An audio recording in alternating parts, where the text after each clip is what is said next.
Seperti inilah suasana kegiatan Istighosa Akbar dan doa bersama. Ribuan warga masyarakat Lubuk Linggau yang memanjiri halaman kantor Mapolres Lubuk Linggau untuk berdoa bersama agar pelaksanaan pemilihan Wali Kota Lubuk Linggau dan pemilihan Gubernur Sumsel 27 Juni mendatang dapat berjalan lancar dan damai. Dalam kegiatan Istighosa Akbar Pilkada Damai ini diisi dengan berbagai peramalan, yakni pembacaan ayat suci Al-Quran, zikir, dan sholawatan hingga doa bersama.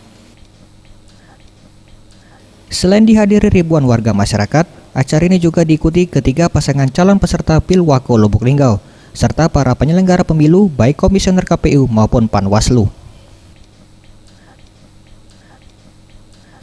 Kapolres Lubuk Linggau AKBP Sunandar mengatakan, kegiatan Istighosa Akbar ini bertujuan untuk mengajak berbagai elemen masyarakat di masa hari tenang untuk berdoa bersama agar pelaksanaan pilkada khususnya di Lubuk Linggau berjalan lancar sesuai tahapannya.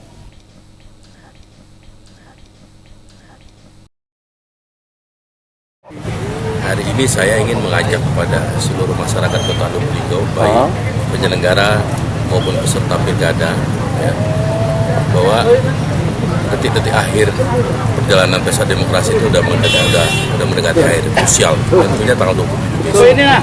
Segala usaha kebersamaan antara penyelenggara maupun peserta sudah ditunjukkan selama ini. Pada akhirnya kita hanya memohon kepada Allah semoga sampai dengan nanti akhir penyelenggaraan pesta demokrasi Lubuk Linggau tetap aman dan damai.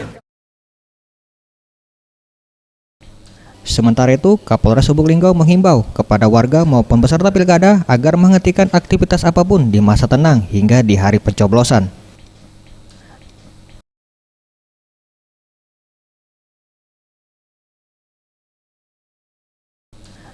Tim Liputan Sriwijaya TV.